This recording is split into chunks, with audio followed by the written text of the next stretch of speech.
Bonjour à tous, moi c'est Marion. Je vous ai promis plein de vidéos au sujet de la Biennale de Venise. Je commence par mes coups de cœur dans le pavillon principal situé en plein centre des Giardini. Dès l'entrée, on aperçoit une œuvre faite de néons colorés du collectif Clairefontaine qui donne naissance au titre de cette immense biennale Foreigners Everywhere.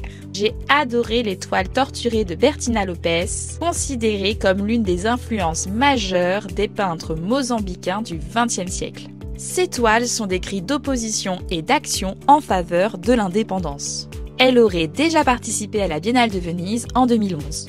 Une salle est entièrement consacrée à des paysages désertiques de différents peintres, comme Aref El Rayes, qui semble peindre des scènes tout droit sorties de Star Wars, ou Léopold Strobl en art brut, trouvant dans la création un réconfort et une manière de tenir à distance ses démons mentaux.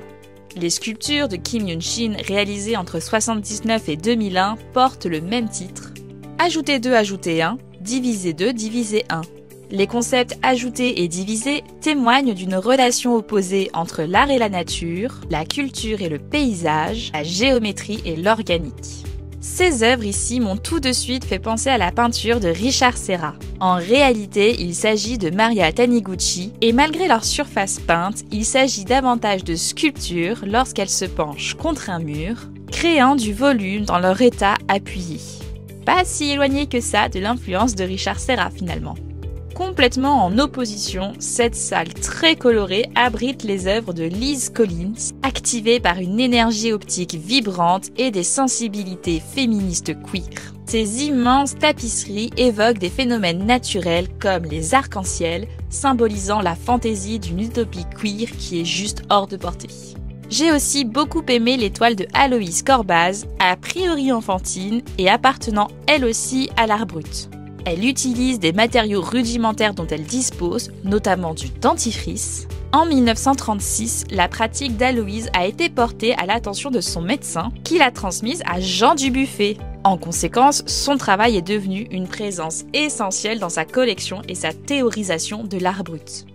Comment ne pas tomber amoureuse de la peinture de Louis Fratino, de cet érotisme coloré, de cette sensualité dont les peintures et dessins du corps masculin et des espaces domestiques capturent l'intimité et la tendresse présentes dans la vie quotidienne queer. Cette série de peintures critique la complexité des dynamiques familiales auxquelles les personnes queer sont confrontées, juxtaposant l'image de la famille avec des images homoérotiques viscérales comme moyen de compliquer visuellement les tensions entre les deux. Pour finir, venez découvrir les vidéos tableaux de Gabriel Goliath abordant la violence patriarcale aujourd'hui encore normalisée. Il s'agit ici de témoignages de personnes noires, autochtones, femmes, queer, non-binaires et trans.